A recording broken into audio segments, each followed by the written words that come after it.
Sig spammers love him. Pros hate him. He has always been considered one of, if not the strongest legend in the game, but all it took was one patch to turn that from an opinion into a fact. Let's talk about the elephant in the room, or rather, the minotaur. Teros!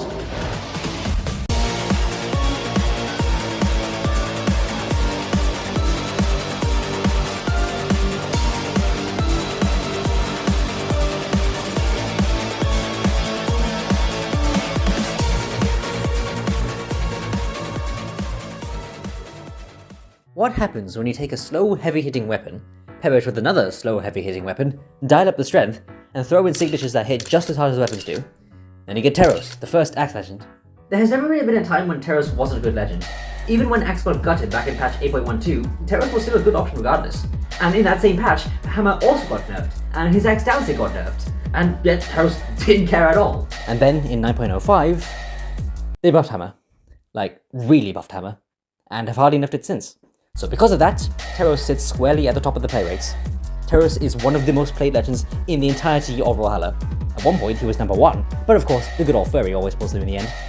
Yes, I call Molex a furry. Cope and seed side mains. Love you. The main reason this happened is because Teros is fundamentally broken. He's a high damage legend with high damage weapons and high damage signatures. No matter what happens in future balance patches to either Axe or Hammer or his Sigs, Teros will always be a strong option because his core design makes it practically impossible for him to be any worse than at most the top 10 most played. So really, it's no surprise that all it took was just one good patch for Teros to rise straight to the top of the ranks. In the lower ranks, he's a Sig spammer's delight. In the middle ranks, he's a tough opponent that forces you to lock in. And in the higher ranks, he's a multiple-time tournament winner. Everybody in the playbase hates Teros to some degree, so for that reason, I dubbed him the Brawlhalla PARIAH. Let's take a look at his Sigs, shall we?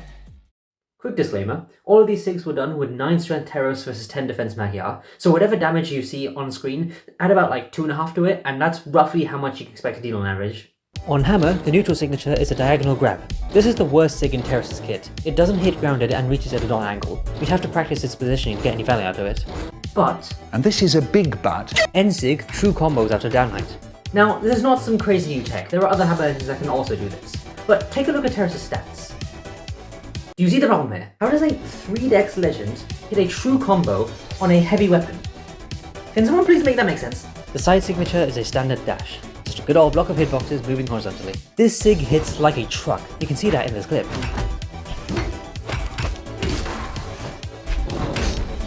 Did you know I got nerfed this patch? Yeah, me neither. Also... Okay, that hits through the wall apparently. Yeah, that is something. The down signature is a double swing reversal. It might look like it hits stacked, but actually only the second part connects. It also true combos off a downlight. 3-dex legend by the way, and also... Down sig. Okay. I'll take that I guess. Now we come on to the most infamous Axe kit in the entire game. You probably already know how these Sigs work, but for the sake of the video, let's get stuck in.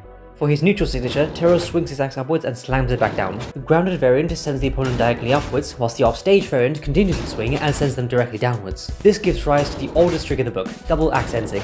You'd be lying if you said you hadn't fallen for this at least once. You can attack quite fast out of the Sig on whiff, which, I'll be honest, feels a bit illegal for an axe signature.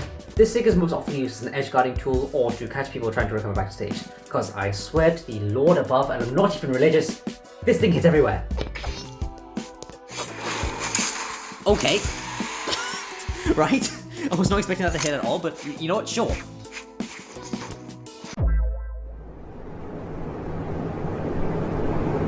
Thank you. I'm sorry? Okay. Fine. And, yep, you know, you're just gone. You're just sent to the Shadow Realm. You are not coming out from that. Loves his ground pounds. Yeah, he really loves his ground pounds. And that's your death. Oh, he recovered. Okay, never mind. Oh, that might be there. Okay. That nsig is diabolical, man. The side signature is 2 long, sweeping swings. It has a lot of startup, but in return, a lot of travel distance and a lot of force. To illustrate this, we have a scenario. The opponent is a Hattori at red health on their last stock. They GC a downsig, which locks them in place. I, the Teros, GC a side sig. The large travel distance allows me to connect the second hit, which should mean less stun and less force, right? It was still enough to kill. Finally, the down signature is a semicircular swing. This Sig just kinda hits when it wants to really. It can hit to either side of you, or it can hit above you. But thankfully, it does not hit stacked. So with all that fluff out of the way, what are my thoughts on Teros? I'll start by saying that Teros is not one of my final options. Like, I do appreciate a good bit of hammer, but Axe on the other hand, I'll be frank, I have no idea what the hell I'm doing on Axe.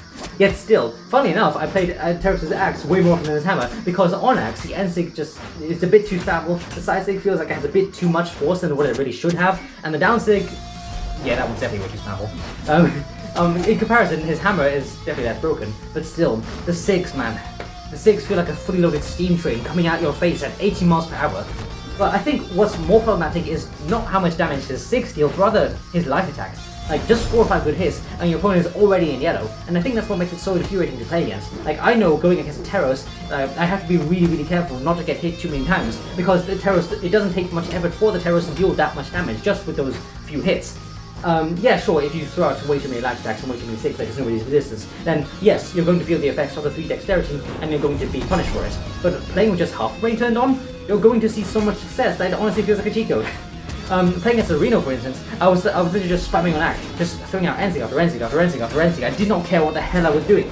Yet I still managed to bring him all the way down to his last stock on orange before I finally lost my first stock. That was the most unfair win I've ever gotten. I did not deserve that win whatsoever. Yet still, I got it just by being a brain at silver in that moment.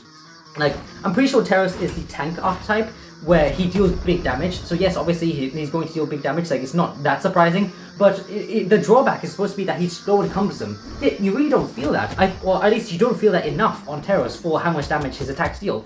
Like, yes, I know Brawlhalla is a fast-paced game by design, so obviously he's going to be able to dash around just like any other character, but really I feel like you should be punished more for missing his light attacks than you really are. Like, for instance, with Zal or with Imugi, those are also tank archetypes that deal big damage per hit, or really rather per se, honestly, but you actually do feel the effects of missing them, and they don't deal so much damage that it completely overpowers everything else. But with Teros, I think that's exactly what's happening. So this Plat's take on Teros is, if a 1700 that doesn't know how to play Axe reliably other than Sidelight Nair can just hop on Teros and give people a run for their money, I feel like that should say something.